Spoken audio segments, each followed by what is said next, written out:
Thank you for joining us this afternoon. We really appreciate your time, and this should be a relatively short meeting. I don't think we'll need the full time that's been scheduled, but I'm Alex Versio, the CSBG Program Manager here at the Department of Local Affairs. And during this webinar, we're joined by Connie Everson from THO Solutions, who is going to walk through submitting the annual report through the THO system. So for those of you that weren't able to make it to the webinar yesterday, that goes over the content of the annual report. We'll be posting that recording shortly, and we'll be sure to get that link out to you.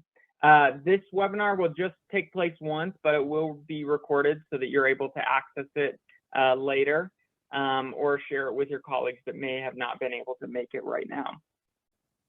We encourage you to keep yourself on mute unless you have a question. We'll probably pause a couple times throughout the call for you to jump in with any questions that you might have.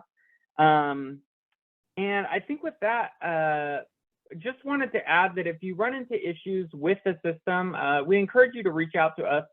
First, we might be able to help you resolve whatever issue you're running into. If we're not able to resolve it, then we'll connect you with Connie.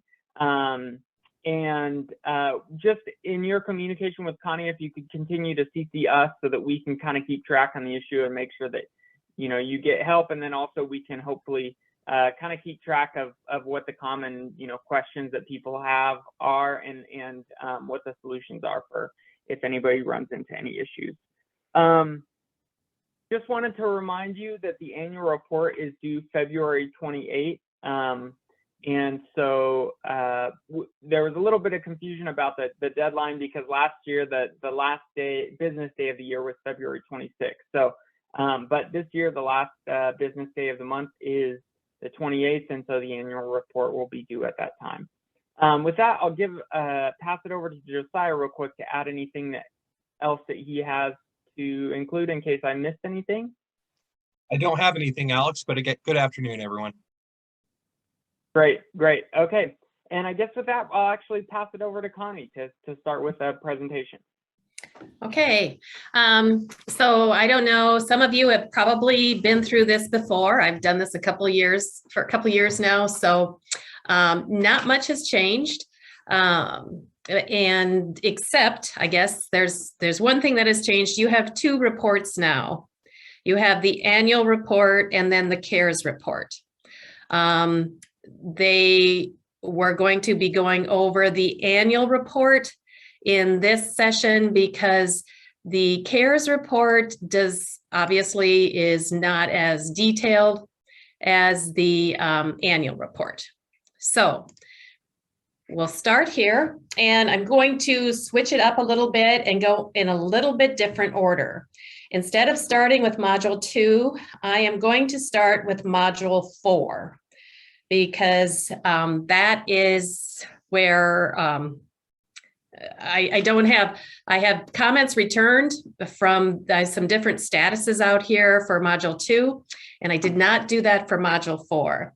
So when you first open up the annual report, all of these modules will say not started. As soon as you just click on that not started, as soon as you just click on it, it's going to say in process. Now, the state cannot see your work as long as it says in process. So, but they can see that you've opened it. If you have not even opened it, they can see that too. They will know whether or not you have opened it to begin your work. But they cannot see anything until you have actually submitted it to the state. So I'm going to start with Module 4, Section A. And this is where you are putting in your outcomes. You are going to see the domains across the top. So all of the NASCASP defined domains are going to show up here with their predefined FNPIs. And you will have to move around to find the ones that apply to your agency. I have my examples here under employment. there are a couple of things that you will need to keep in mind.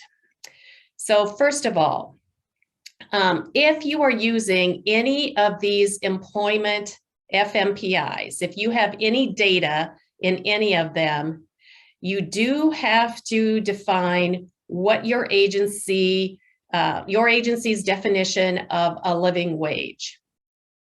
And so to do that, all you need to do is click on any one of these FNPIs. It doesn't matter which one you click on, but if you double click on it, it is going to display a pop-up screen where you can enter your agency's definition of a living wage. And so that applies to, I guess it's not all of them. It's 1B, 1C, 1D, 1E, 1F, or 1G. So if you do 1A, it's not required, but the others will require your agency's definition of a living wage. And I'm going to just put something in there for right now and save my definition. If you forget to do that, it doesn't matter because we're going to prompt you to do it. So you can't get by without doing that definition, without entering your own definition. So in the beginning, until you submit, your status here is going to be in process. All the time that you are completing this, it will say in process there. So first of all, we have, and most of you are probably familiar with this, the number of participants served, what your agency target is, and your actual outcomes. These are the counts of times that this outcome has actually been achieved. There are some cases where you are going to see something sitting over here in red. Those things will stop you from submitting it to the state. You will be able to save it. I saved what data entry I had done here, but I would not be able to submit it. If I tried to submit and there's anything red in these over in these two columns, you will not be able to submit. So first of all, be aware that if you have the same number all the way across, so 50 participants served, your target was 50 and your results were 50, we're going to ask for verification. We're not saying that it's wrong. We just want you to verify that that is what you intend, that all three of those numbers match. Or actually, if you have participants served as 50 and actual results as 50, we're going to ask for verification as well. And all you have to do to verify it is just click that button and close. And as soon as you do that, that will turn to green and you will be able to submit to the state with your 100% out here. Now, in this case, I have 50 participants served. My target was 35. And my actual results were 45. And here you see this red explanation required. So anytime that your percentages in these two columns are outside of the range of 80 to 120, which this one goes to 128. So it's outside of that 80 to 120 range, we're going to ask for an explanation. Now, where do these numbers come from? Percentage achieving outcome. When we're looking at the percentage achieving the outcome, we're looking at the number of participants served and your actual results. So you served 50 and 45 of them achieved the results. That gives you 90%. That falls within the 80 to 120 range. But then the performance target accuracy, there we're looking at your target, which was 35, and you targeted 35, but you had 45 that achieved the outcome. That comes to 128%. And we're just going to require that you put in an explanation as to how you got such good results. And again, all you do is just click on that explanation required. enter your explanation and save it. That turns green. You are now able to submit this to the state. So here, you'll notice we have 100 participants served, 50 was the target, and 100 achieved the outcome. We're going to ask for two things.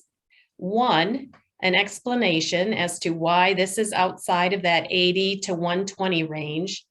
And because 100 and 100 match, we're just going to ask you to verify that that is what you actually intended. So here again, you just click on that, click on the verification required and close. And here, this is the explanation of the 200%. So there's where you put in your explanation and save it. At this point, all of those issues are cleared up and you would be able to submit. There's one more thing, however, that I want to talk about here. And this is when you get down here to FMPI-H. Something to keep in mind here. This number, the number of employed participants in a career advancement related program who entered a blah, blah, blah, is I put 50 out here. Now down here, we have 1H.1 and 1H.2 and 1H.3. All of these start with the words of the above. So that means of these 50, how many did X, Y, and Z, or 1, 2, and 3? Because of that, this number 50 can never be more than 50. Because it says of the number above, of the 50, you can't have 51. We're not going to allow that because you cannot exceed that 50 count. So if I tried to save this right now, and I'm going to go back up here and hit my save, you're going to get this message. FNPI-1H for employment, the child counts exceed the parent counts. Problem entries are highlighted in red. So this is called the parent count, 1H, and 1H.1 and 1H.2 and 1H.3 are the children. So this cannot be more than 50. That goes for all of these. Because all of these questions, no matter how many you answer, all of these are children of this group. And so can't exceed that number. That applies to any time you have these FMPIs that are separated out. You always want to look at the beginning of it, and if it says of the above, then you know that no number in this row can exceed the numbers above. And that will apply to every other domain in which they have a separated FMPI. One more thing down here is it is possible, in all cases, it is possible that you will have an outcome indicator that you define yourself. And you can define these yourself. And that happens, I'm going to go all the way up here. And I'm going to, now I'm not hitting save here. So I'm going to, oh, no, I do want to hit save. I'm going to go ahead and hit save. It tells me that it saved it successfully. Now I'm going to go over here to setup. And there you see indicators. This is where you will define your own indicators. And those indicators will populate this field down here. So I'm going to hop over there, and that means I'm going to exit my Module 4, Section A. And these are items that I've created already, but I can select my domain. So I'm going to go to employment, and then you determine whether it's a rate or a count. And rate, you know, those are the percentages, what percentage of people, that is what some of those FMPIs are, or a count of people. So I'm going to say a rate, and then this is where you put in your copy. and just add that indicator. So there you see the one, this is your copy. That's the one that I just created. And if we go back to Module 4, Section A, down here under employment, oh, that's not the way it's supposed to be. So just a second, let me try that one again because it worked this morning when I was testing everything. So maybe I put in the wrong, let's see, do an edit here. This is your copy. And I'm going to update it again. And I'm going to edit this one so we can actually see that, since that one's showing already. And now I've got my fingers crossed.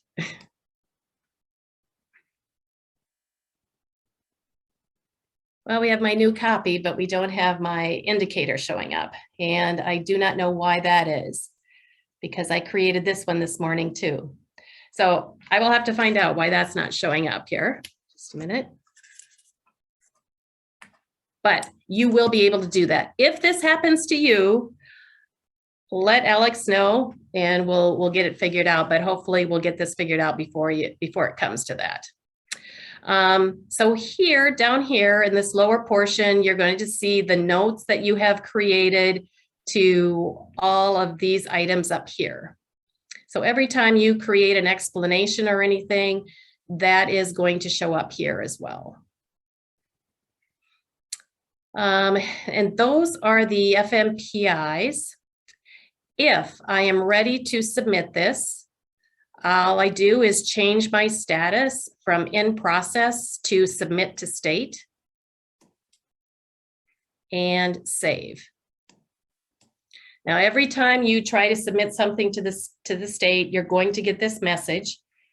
Please verify the accuracy of your data prior to submission. This data is used for preparing reporting information, et cetera, et cetera. And then you can go ahead and submit.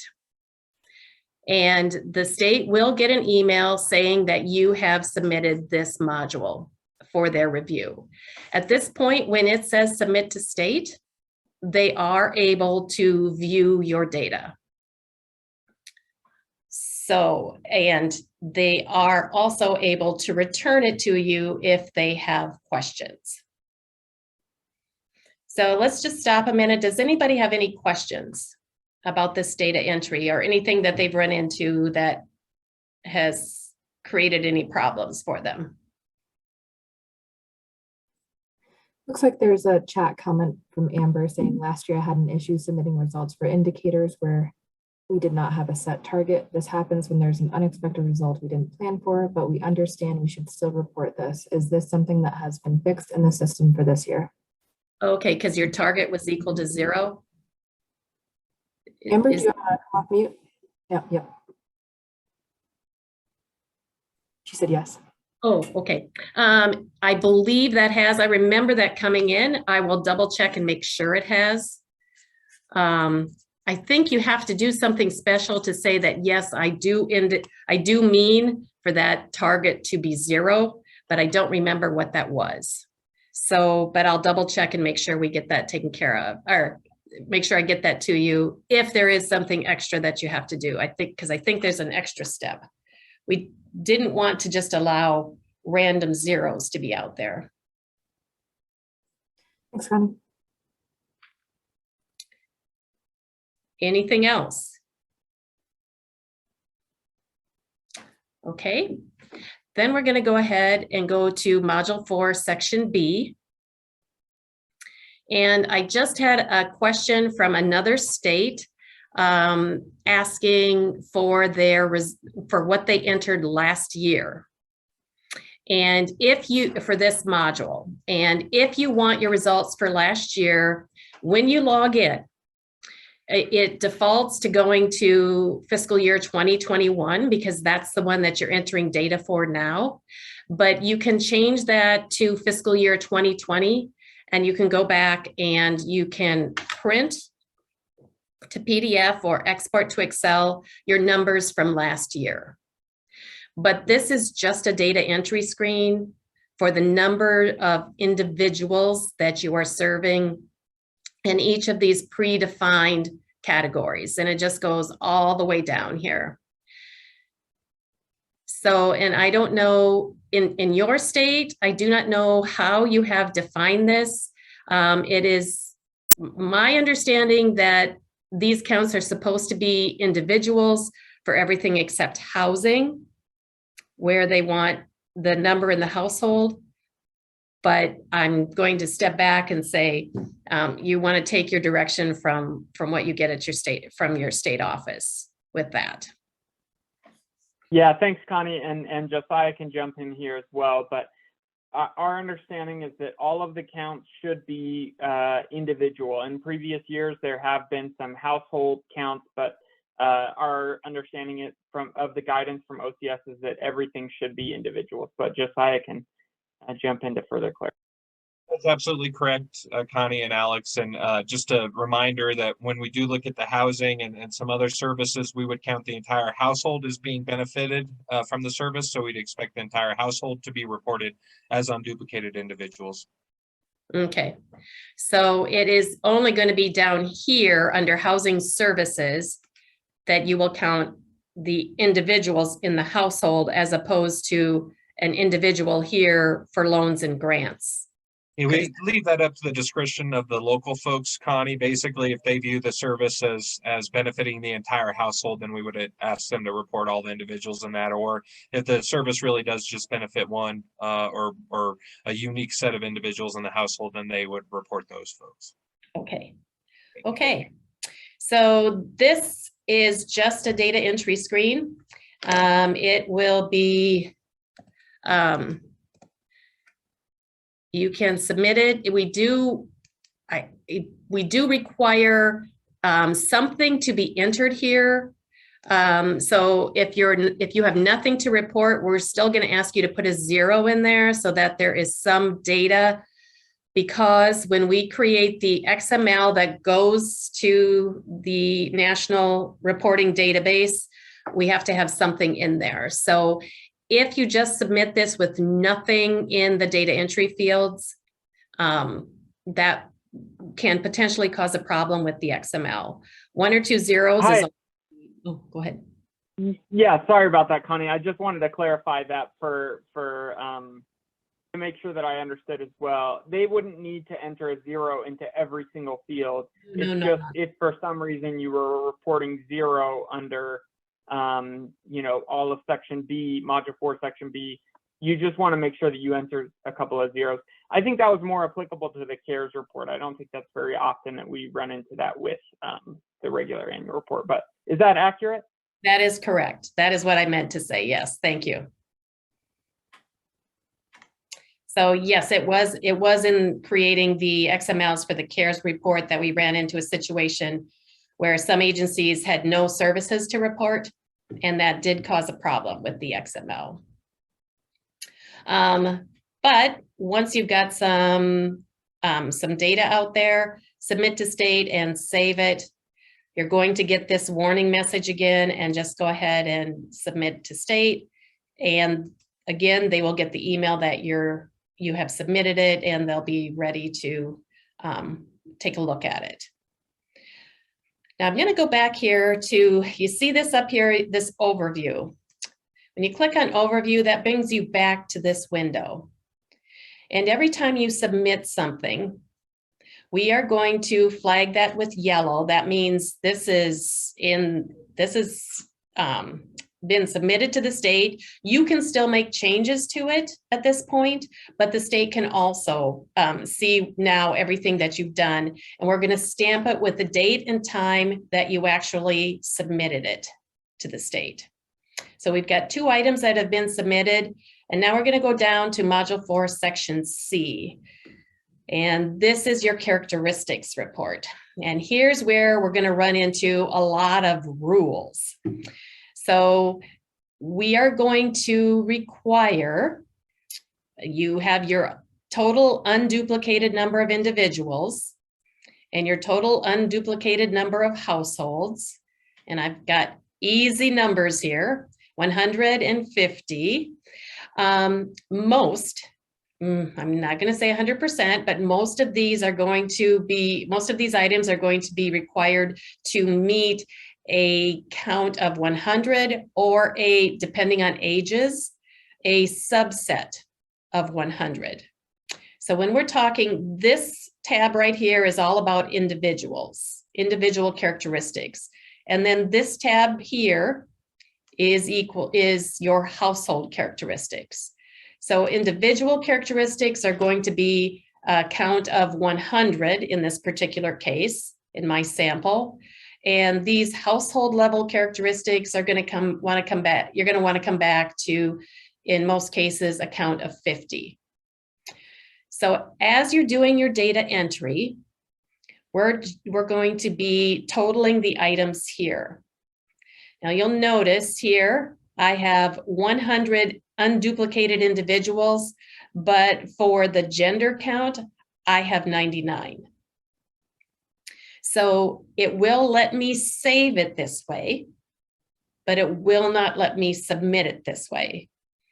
And when we go to submit, you're going to see that this error message is going to be caught, and you're not going to be able, we will not allow you to submit it.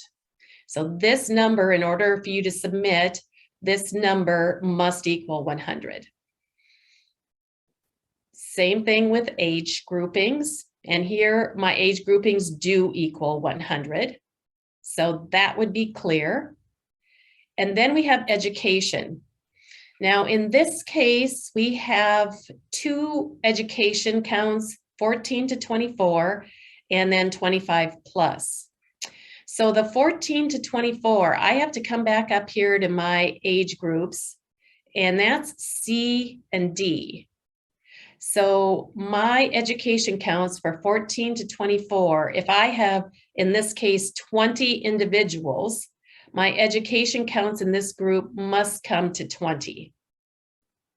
If you have any other number here, we will allow you to save it, but we will not allow you to submit it.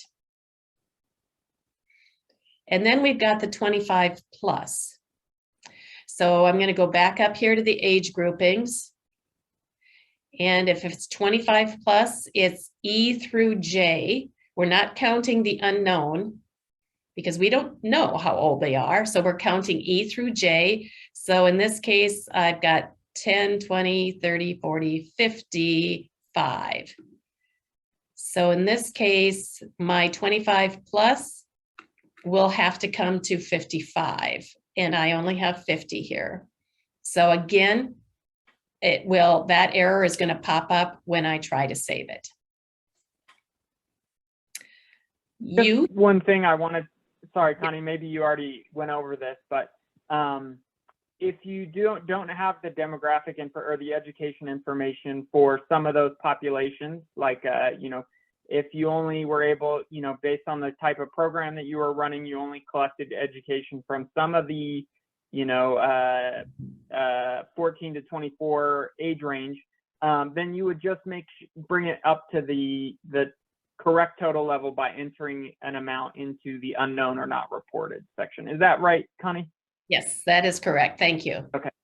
Yeah, that's what unknown not reported is for, to make these balance, because we know that you're not going to have perfect data collection for everybody in your database.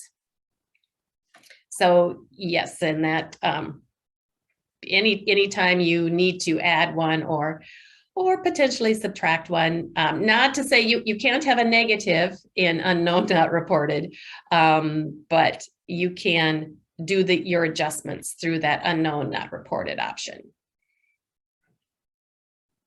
And then youth ages 14 to 24 who are neither working nor in school, this number cannot exceed the number of C and D.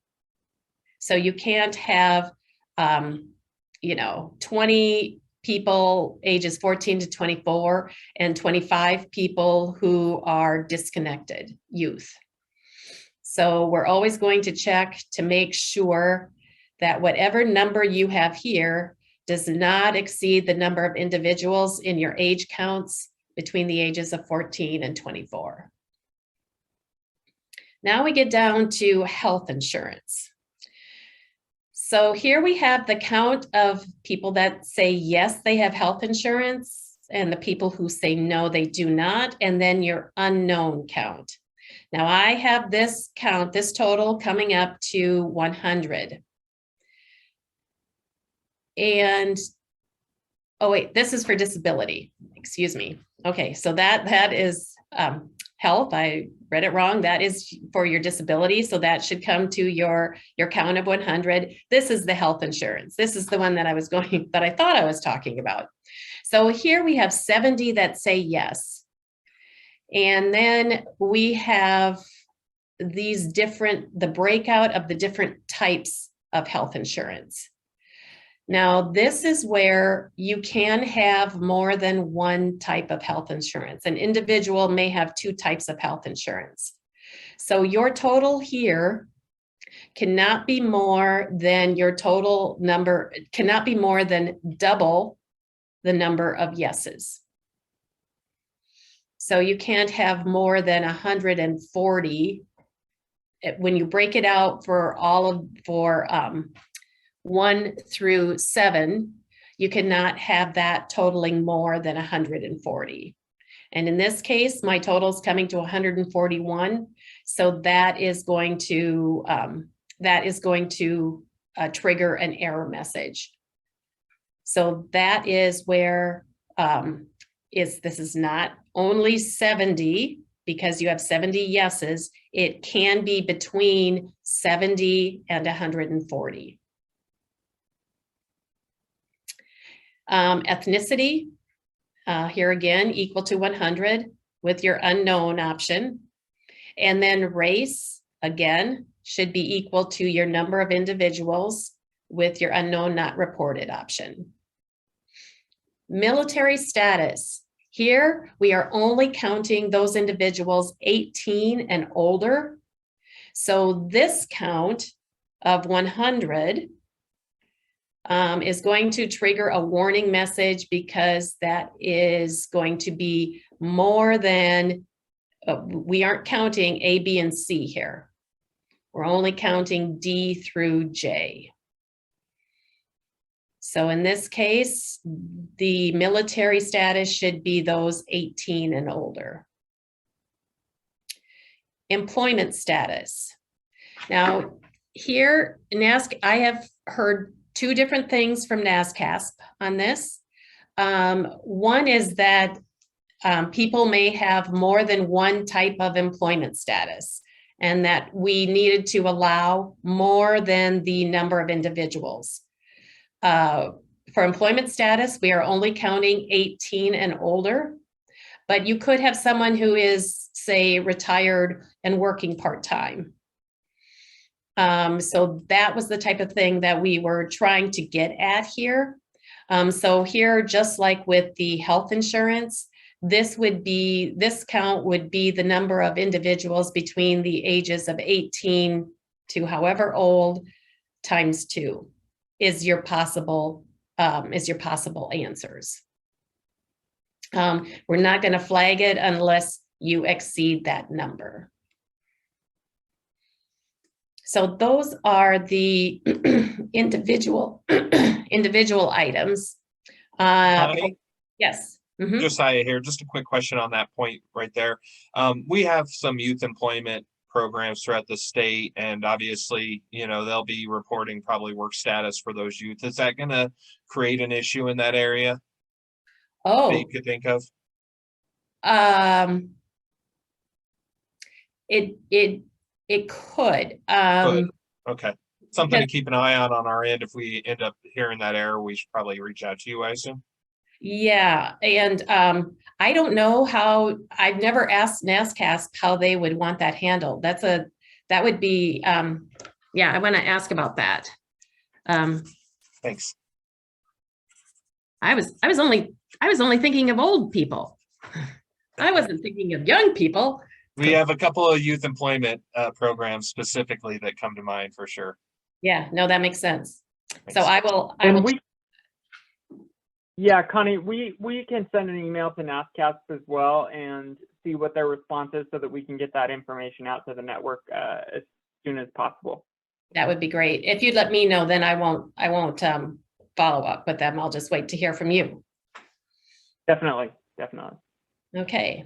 Any other questions on those characteristics?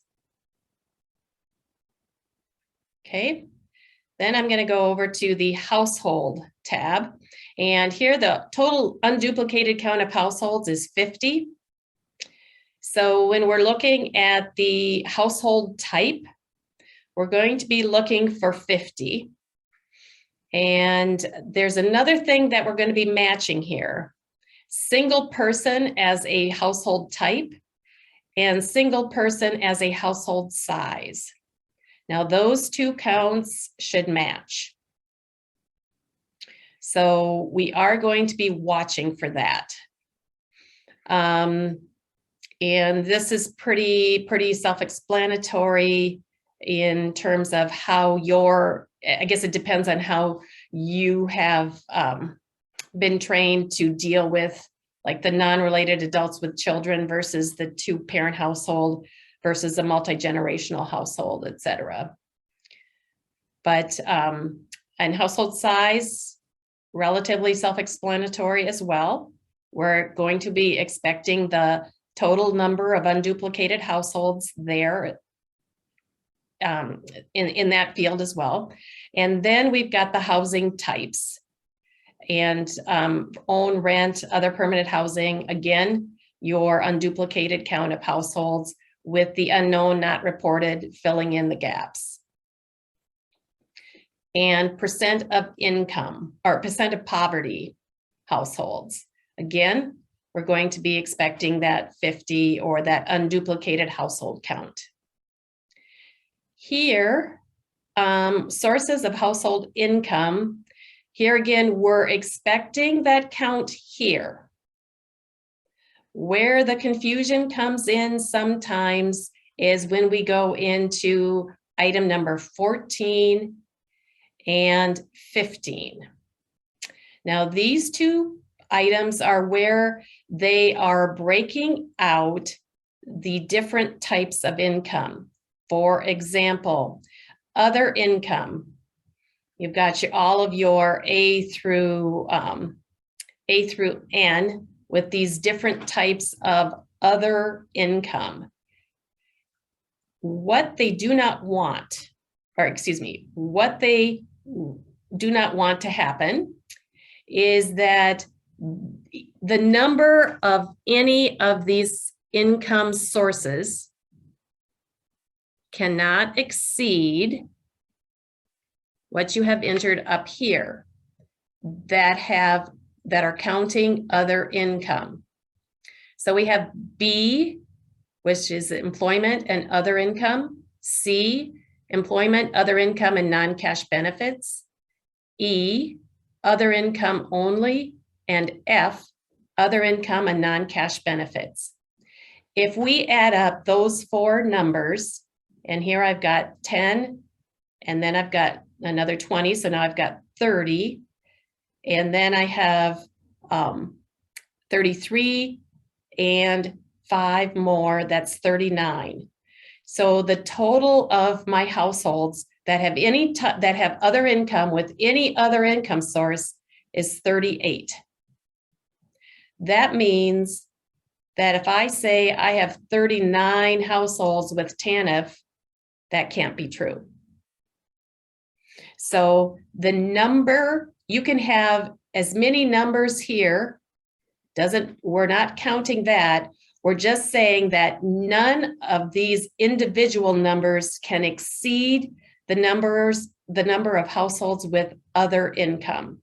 So in my case, 39 is going to throw an error because I say that up here, I say that I have 38 households that have other income. So other income, B, C, E, and F.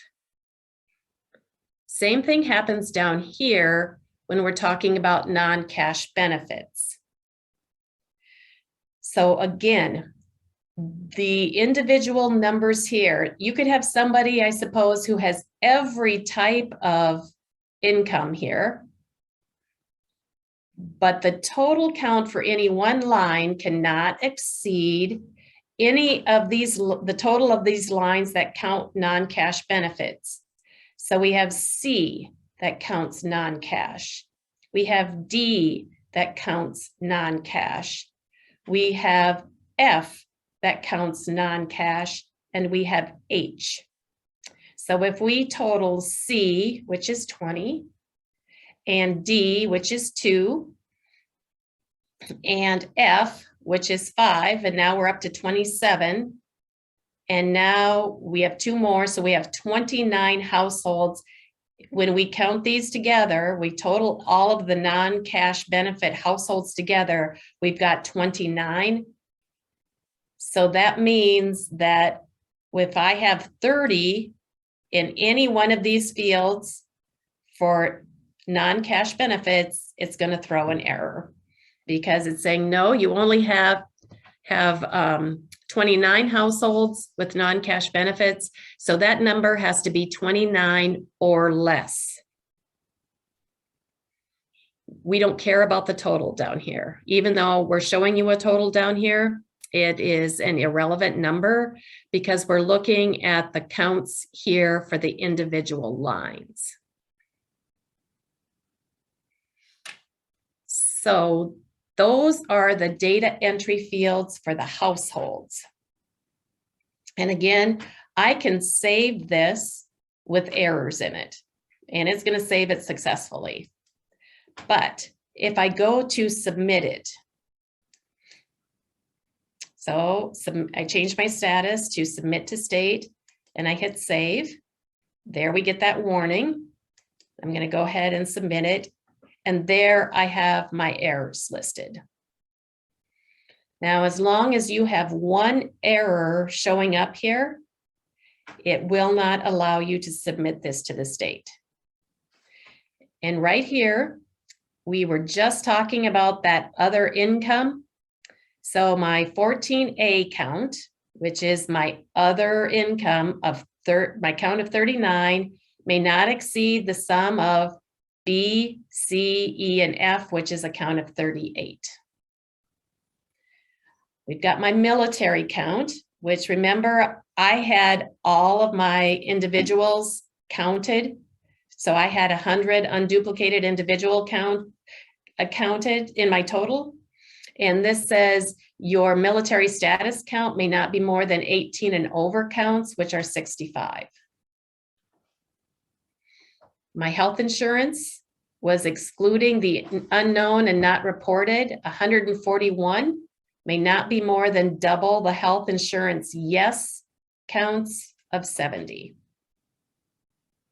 And there's my 25 plus is less than the number of people 25 and older, which is 55.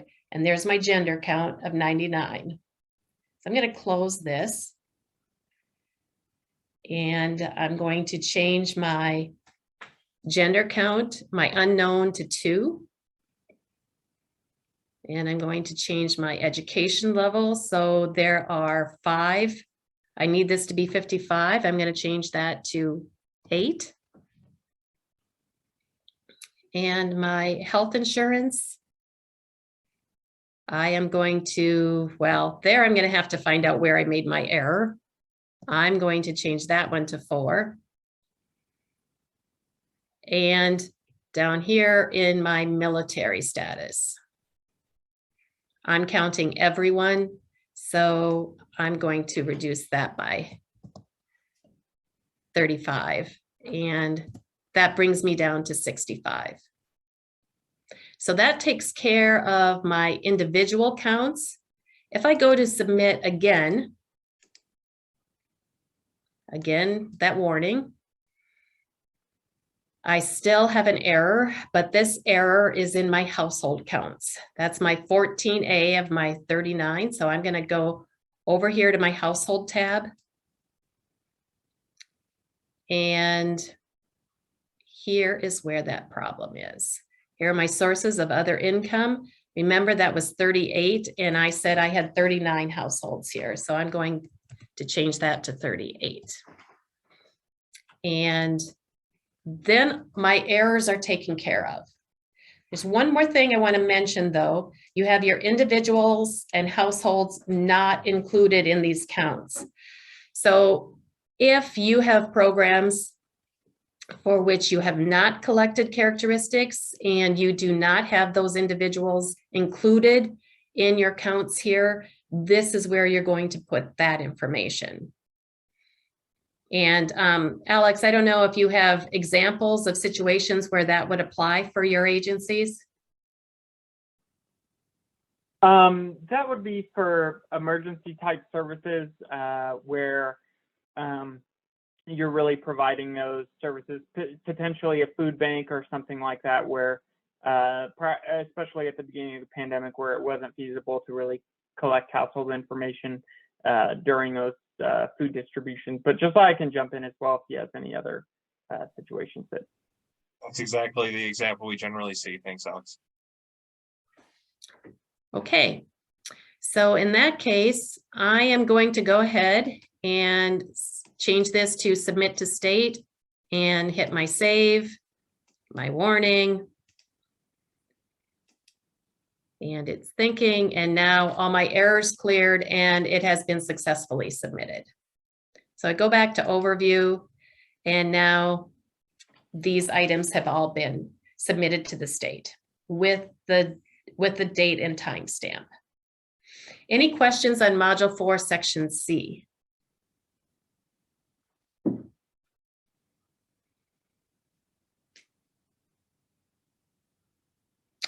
Okay, then we're going to go back up here to the top and start with Module 1.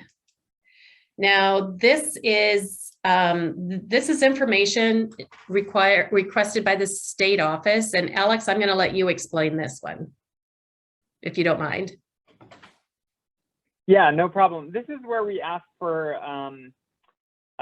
information on eligible entity management accomplishments. So if there's something that you accomplished in the reporting period that was really innovative, or excuse me, that's in the next section, innovative solutions or highlights. But some of your management accomplishments for the CSBG program, we select a couple of those to pass on to our federal partners in the annual report. So if you have something that led to high quality, accessible, well-managed services and strategies that you want to highlight, please put that into the field there.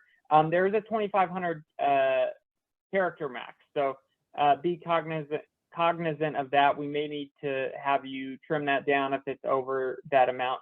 And then the next section is innovative solutions. So that's where you would want to highlight any of your innovative solutions to address a cause or condition of poverty in your community. And again, we select a couple of those to pass along to our federal partners. But it's also a way for us to kind of get us another picture of what's happening within your agency. So we encourage you to really think about what could potentially fill into each one of those categories. Josiah, is there anything else you want to include on that? No, sir. Thank you. And are these required data entry? Yes, we'd like to have you enter. Yes, they are required. We'd like to have each agency think of something that they could include. We recognize that some of the, that particularly within the past year, you may have been treading water a little bit, but to think of something that you could outline, even if it's a small, management accomplishment or innovative solution. Okay. So this has the same status here. When you're ready, you just change that to submit to state. It does require something in here to be able to submit it. And then go ahead and save it. Okay. Now, Module 2. These are your numbers. One thing that you will see, it's not showing in my demo agency, but you're going to see what you had entered here last year. So all of last year's numbers are going to be there for you. In these fields, do not enter dollar signs or commas. So we will put in the dollar signs and commas for you. So I ran into with an agency in another state. They couldn't get the things to save. They couldn't get their data entry to stay in there. And then finally, we realized that she was putting in commas. And that's what was causing the problem for her. So no dollar signs, no commas. If you are going to be putting in change or cents, then you do need the decimal points. If you aren't putting in cents, you can just, you don't have to put in the .00 because we will do that for you as well. So this is your fiscal office's job. I would say this is not a fun job. I'm glad that I don't have to do it. But here's where they're going to be putting in their expenditures by domain. One thing to keep in mind is that here you have your admin. If this number in, if the number that you put here is larger than the number that you have, excuse me, is more than, oh, now I forget, is it 20% or 15% of your total? It's 18%, yeah. Okay. Okay, so if your number is more than 18% of your total expenditures here, then we do require that you enter an explanation. And you just click here on this hyperlink, and mine are, oh, we have to change that to 20, we have to change that then to 18%. Okay, well, then I'm going to make this $1,000. That'll make it 30%. Okay, so when you save it, we will prompt you now to enter that amount, to enter your explanation as to why you are exceeding that predefined limit. So, and that's where you'll enter. You have 200, we had it set at 256 characters, but now I think we have allowed it to exceed 256 characters for that explanation. Don't worry if you forget about it, we will prompt you for that before you will be able to submit it. And then here, these are quick agency capacity building activities. You can just click on that for a yes or a no. If you don't click on it at all, it will say click to answer, and we interpret that as a no.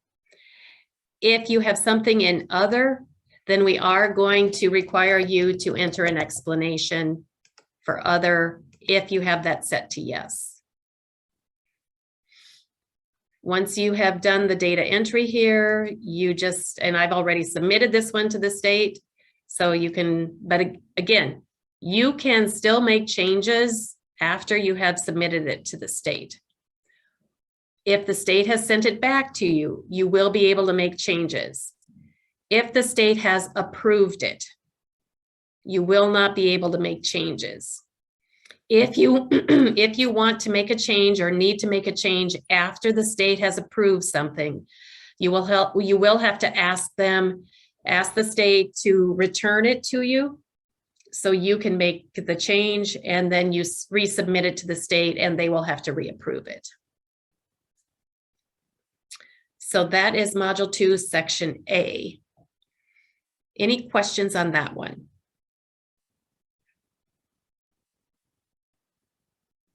Okay. Module 2, Section B.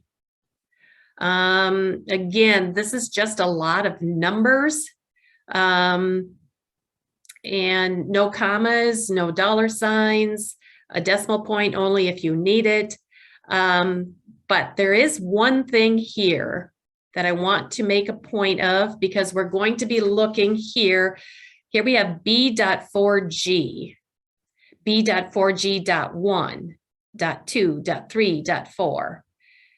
So this is just like with Module 4, Section A.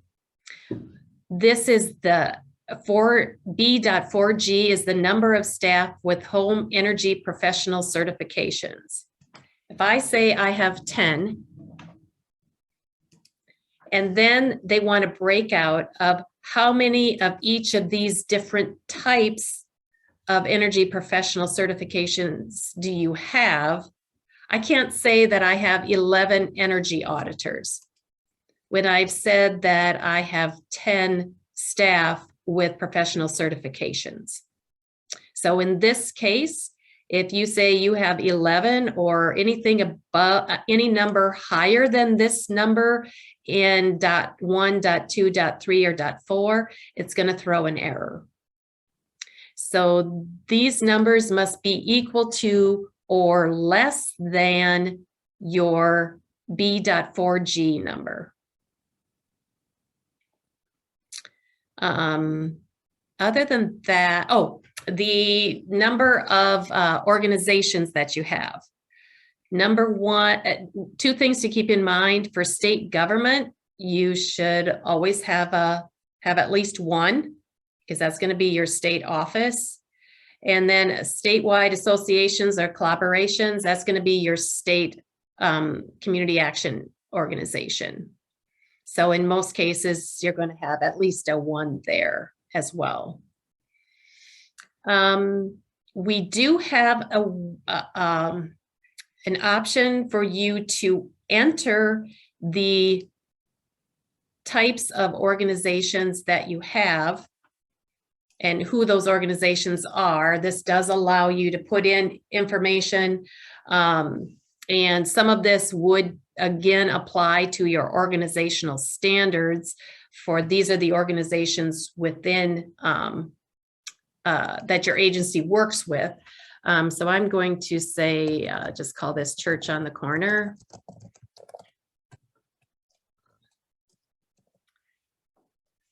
And go ahead and save those changes. Additional information can be entered here. We had some great ways we were going to use this information, but COVID has really put a kink in some of our plans here. So you can't, but this information can be entered here and then stored for this section. So It's not necessary to do that piece though, to finish B5, right? Connie, Yep. that's kind of up to there if they want to do that. Correct. Yes. Thank you. Thank I didn't think of that. No, you do not have to do that. It is optional only. Some agencies do that to maintain a running list of the organizations that they work with for exporting to Excel and doing mailing labels and things like that, but it is absolutely not required. Any other questions about Module 4, B2 through B4?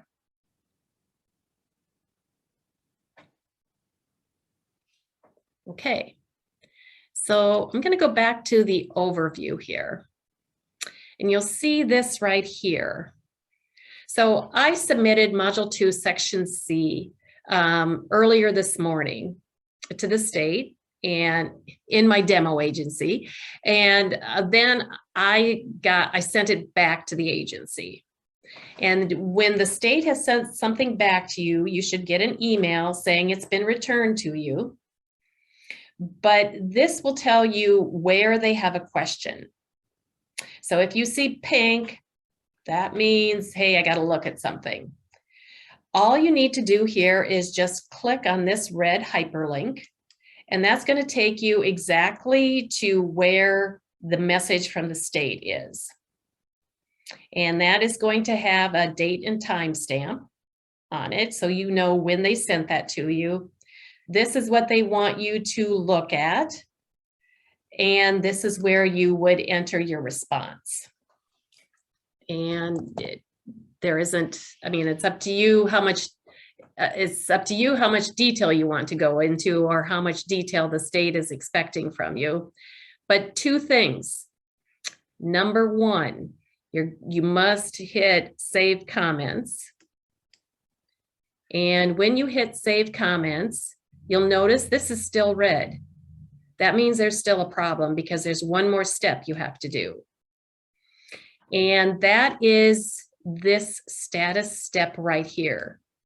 You always have to say resubmit to state. We are not going to let the state know about this until you change the status of that particular item. That item must be set to resubmit to state, and then you hit save comments, and that now is no longer red.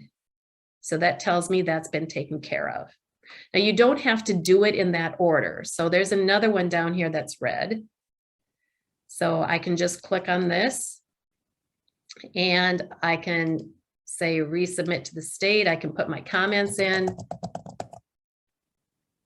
save comments, and it is now no longer red.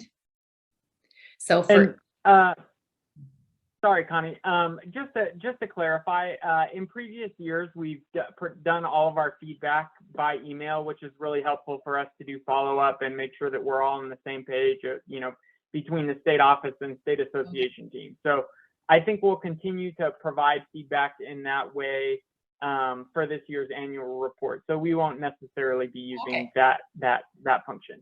So yep, but thank you. Okay, well, this would just, you would just resubmit to the state, but if you don't have to do that, then that's easy. Okay. So then I think that should be everything from module 2 and module 4. Any questions?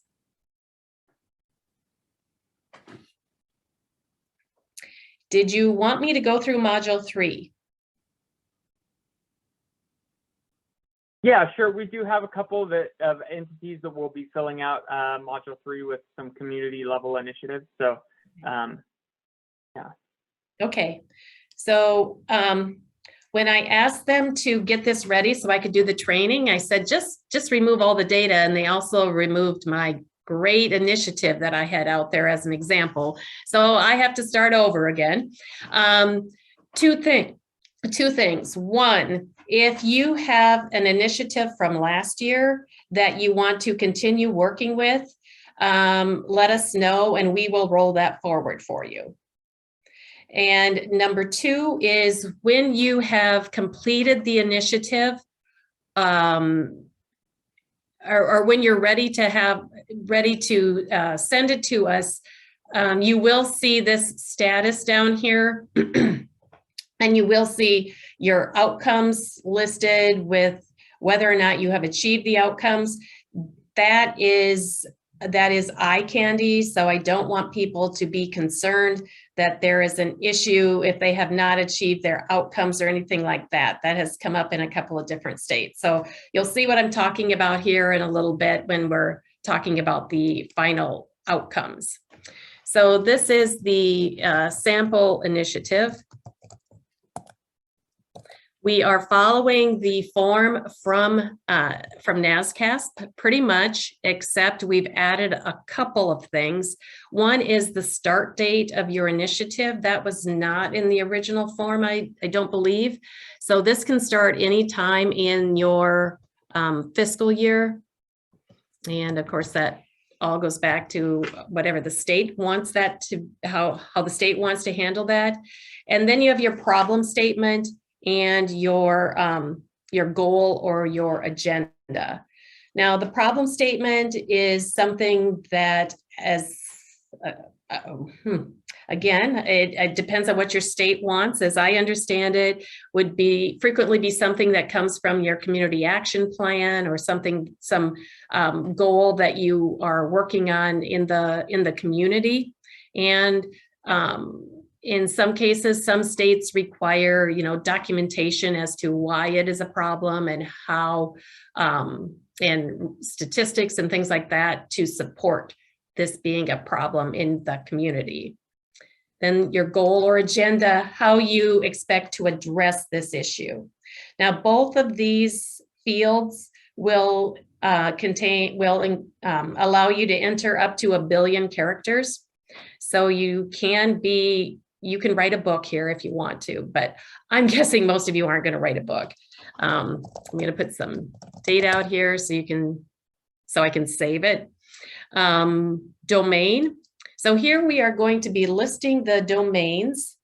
And when you choose the domain, here you're going to see the predefined indicators, community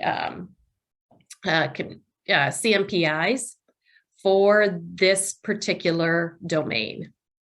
You can choose the ones that apply. And here again, you can have a start date and an end date. So what can happen at times with an indicator? You may start with that indicator and then find out as you get into the project that that indicator really isn't going to apply. Your project may change because of something like COVID or something like that.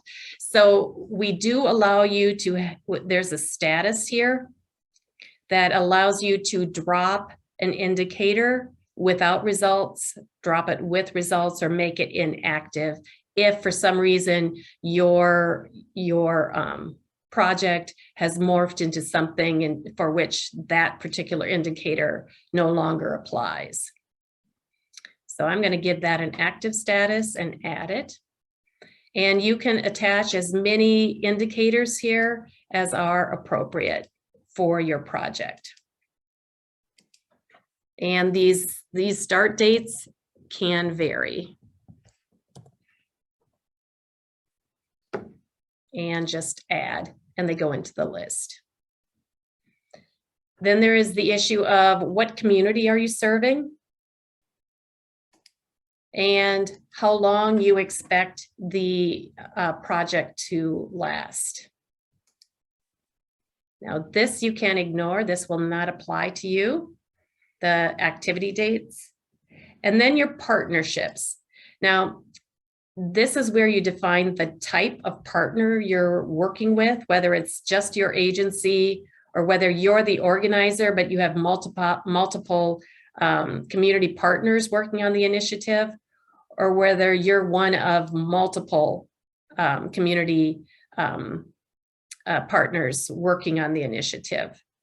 If you have entered your community partners in that module 4, section B5, they will appear in the dropdown. If you want to list a partner here, you will need to have you will need to enter just those particular partners into that module B5 for them to show up in the narrative, or excuse me, in the dropdown. And then you have your partnership narrative. And again, this can go to 1 billion characters if applicable. And your strategies. Now here we are listing those strategies that have been predefined by NASCASP. So you can pick as many strategies as apply to your project. And here we have the outcomes, your progress. So no outcomes, interim outcomes, or final outcomes. And your impact statement. And again, if you're in the middle of the project, you may not have any impact yet, or you may have impact that you did not expect. So that's what goes into this particular field. This here, these are the outcomes, or the CMPIs that you have attached to this project. And you'll notice over here, it says not achieved. This is what I was talking about with the eye candy. They don't mean anything here to do with your success or failure or acceptance or anything like that. But you'll notice here you have your indicators. I'm going to go back up here. That's where we selected those indicators. Now this one is an education domain, and this one is the health and social behavior domain. You'll notice these tabs up here. So when I click on the education domain, which that is this particular item that I selected, and I click here, and now I can put in my my target, my baseline, because I did a percentage for a rate of change. So here I'm able to enter my baseline. Let's say I'm at 18% and my target is 20%. Oops, and my target, get over there, and that is 20%. And here's my actual results. So I'm going to say that my actual results were 25%. So that then calculates just with module 4 section, just the same as module 4 section A. It does calculate my percentages, but we don't have to put any comments in there. Those are just my percentages. But what you will see, if we come back here to the status form and go all the way down to the bottom, that target accuracy is now going to show up here. So as you go to those different tabs and enter your results, you can, they will show up here. So if you have running results, that will show up here. But again, it does not do anything with the success or failure of your project. And then we have the final status. And this is if your project is completed or if it's still going. This is going to be what the status is at the time that you file, or that you file your report, and then lessons learned. So it's a lot of verbiage, and it depends on what your state's expectations are as far as how those things should be filled out. I can only tell you what goes in the fields. You're going to have to take direction from your state office as to how much detail they want you to go into. Is there anything else that you'd like to know about Module 3? Nope, I think that's great. And Josiah, I don't know if you have anything to add, but appreciate your help there. Yep, thank you. Okay. Then I think that I am done with what is here. Does anyone have any questions on anything else?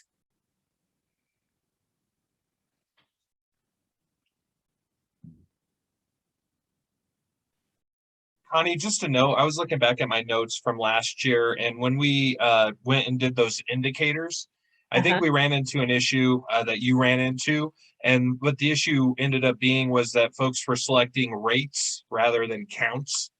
And I think the rates, when you count it that way, it actually ends up somewhere under module 3 rather than module 4. So just to note that if you are creating an outcome indicator for module 4, please do select the count type.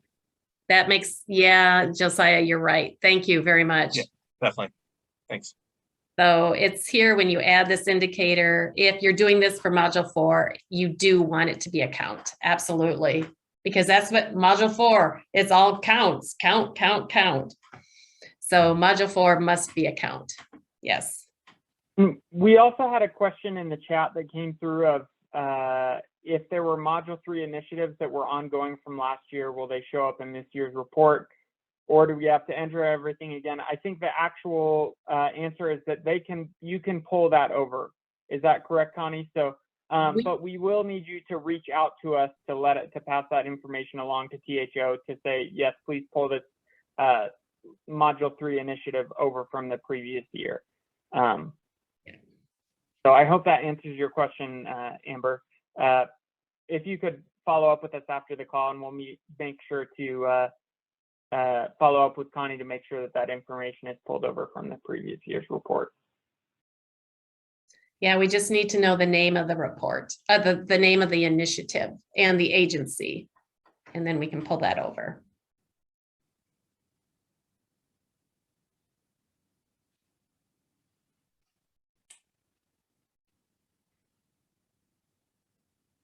Okay, thanks everyone. I guess if you have any other questions about submitting anything through the system, Again, feel free to reach out to us, and if we're not able to assist you, we'll pass your question along to Connie. I just wanted to clarify, there was a bit of confusion about the submission date, and it looks like we haven't had a chance to update our CSBG grantee resources page. It still lists February 25 as the submission date, but we will be extending that to the 28th since that's the last business day of the month. And we will make sure to get that updated, and in our follow-up communication, we'll be sure to highlight that as well, that the annual report will be due on February 28th. So I think with that, unless there's any other quick questions, I just want to thank Connie for her time, and Josiah for his help and guidance, and Alex Diaz for running the call today. So